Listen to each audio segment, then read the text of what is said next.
It was late summer 2023 when I decided to take a solo camping trip deep into the White Mountains of New Hampshire.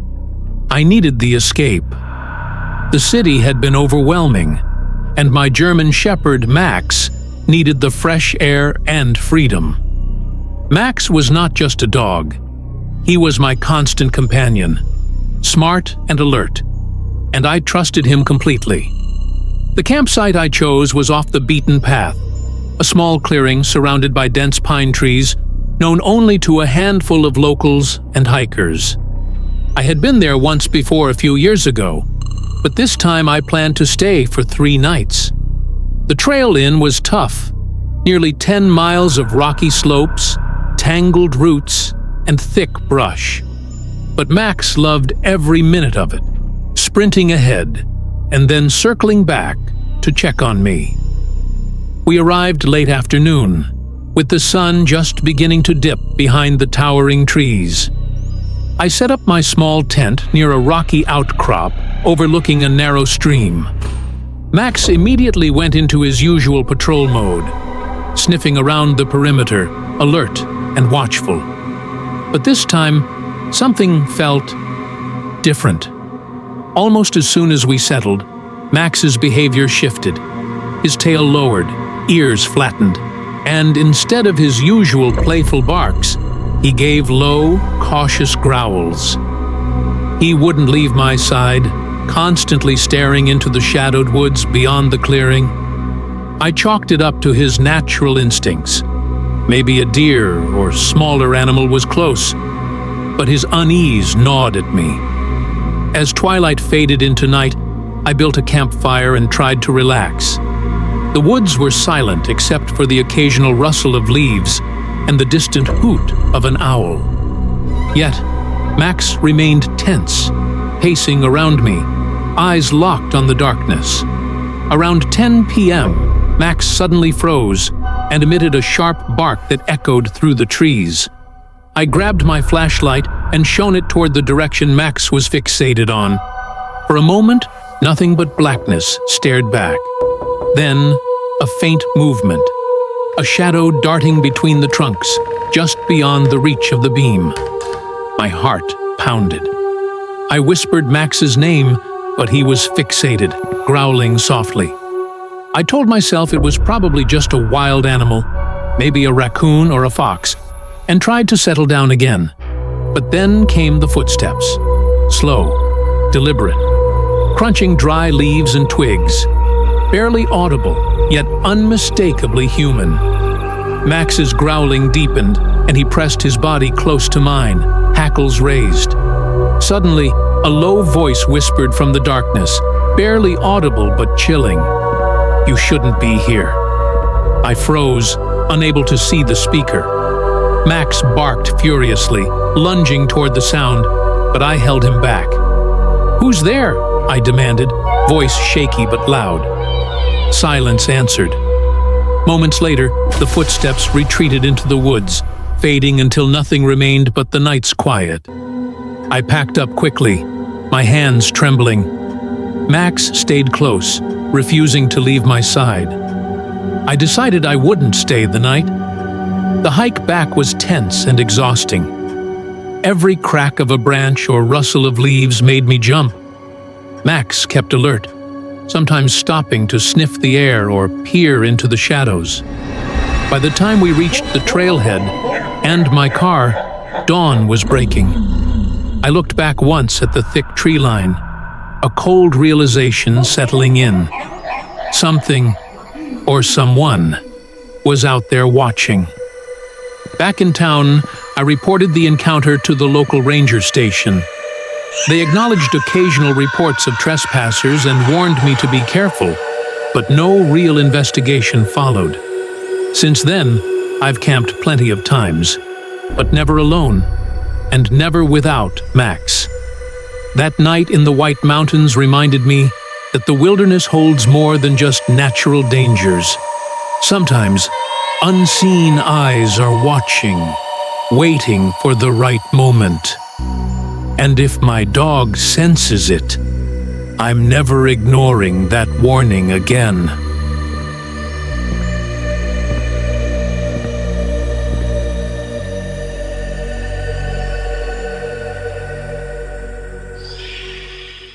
It was late September of 2022. I had just quit my job in Boston and needed to clear my head. A buddy of mine, who worked with the U.S. Forest Service, suggested I house-sit an old Firewatch tower deep in the Adirondacks. The job wasn't official. The tower hadn't been used in years, but they were starting renovations and needed someone to keep an eye on the equipment and deter squatters or vandals. I had no reason to say no. No rent, no people, just miles of forest and my own thoughts. It sounded perfect. They gave me an ATV and a radio, showed me the path up to the tower, which, by the way, was barely a path, and dropped me off with some supplies. The structure itself stood maybe 40 feet tall. Wooden steps, creaky and worn, led up to a small enclosed lookout room with windows on every side. There was a bed, a small table, and shelves with random leftover gear from decades ago. The nearest road was a 40-minute ride down, and I was told not to expect cell signal up there, which turned out to be completely true. The first 2 days were uneventful. Just me, the trees, and a feeling of solitude.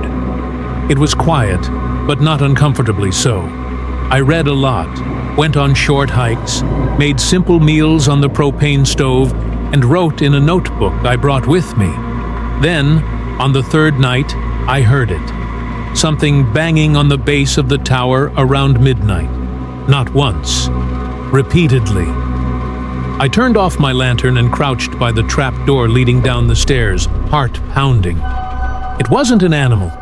These were hard, rhythmic bangs, like fists on wood. I stayed there, frozen, for 10 minutes, maybe more. Eventually, it stopped. I didn't sleep at all that night. The next morning, I climbed down and found nothing. No tracks, no sign of anything unusual. I tried to radio in to report it, but there was no response. I figured maybe it was a prank, or maybe an animal after all, and I just freaked myself out.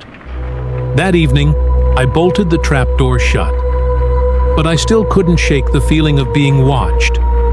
As night fell, I noticed something I hadn't before. Across the ridge, maybe a quarter-mile away, there was another structure, barely visible through the trees. It looked like another watch post, but shorter and older. I decided I'd check it out the next morning. The next day, I hiked over. It took a while to find it through the dense brush, but eventually I did. And it wasn't a tower. It was a shack. Just a small wooden building, maybe 12 by 12 feet, with shattered windows and a collapsed roof.